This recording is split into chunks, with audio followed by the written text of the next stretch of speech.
श्री कृष्ण ने भीष्म पितामह को बताया कि आप 100 पहले जन्म में जब शिकार करके लौट रहे थे, उस वक्त एक करकेटा पक्षी आपके रथ से गलती से टकरा गया था।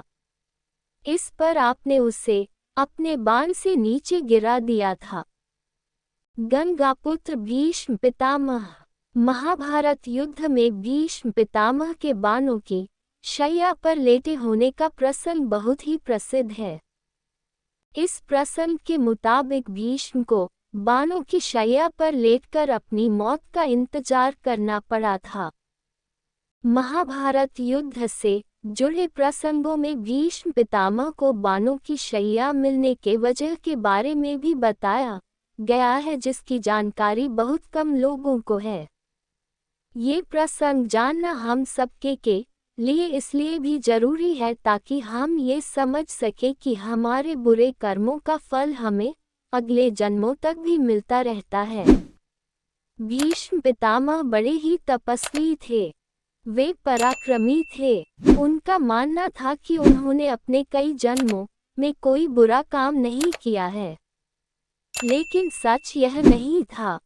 कहा जाता है कि महाभारत युद्ध समाप्त हो जाने के बाद भीष्म ने भगवान श्री कृष्ण से अपने बाणों की शैया पर पड़े होने की वजह पूछी थी। भीष्म का कहना था कि मैंने अपने पिछले 100 जन्मों तक कोई गलत काम नहीं किया है। मैंने सदा दूसरों की मदद की है, इसलिए मुझे यह नहीं समझ आ रहा कि आखिर मुझे किस पाप का फल मिल रहा है। इस पर श्री कृष्ण ने भीष्म से कहा कि आपने पिछले 100 जन्मों में कोई अपराध नहीं किया है, लेकिन पिछले 100 पहले जन्म में आपने एक अपराध अवश्य किया है और आपको उसी अपराध की सजा मिल रही है। श्री कृष्ण ने बताया कि आप 100 पहले जन्म में जब शिकार करके लौट रहे थे, उस वक्त एक करकेटा पक्षी आपके रथ से गलती से टकरा गया था। इस पर आपने अपने बाण से उस करकेटे को नीचे गिरा दिया था।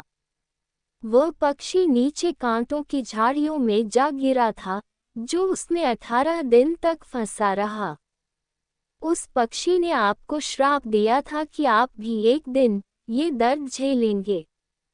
इसके अलावा इस बात का भी उल्लेख मिलता है कि द्रौपदी के चीरहरण के समय चुपचाप सिर झुकाकर बैठे रहने की वजह से भी भीष्म पितामह को बाणों की शैया मिली थी।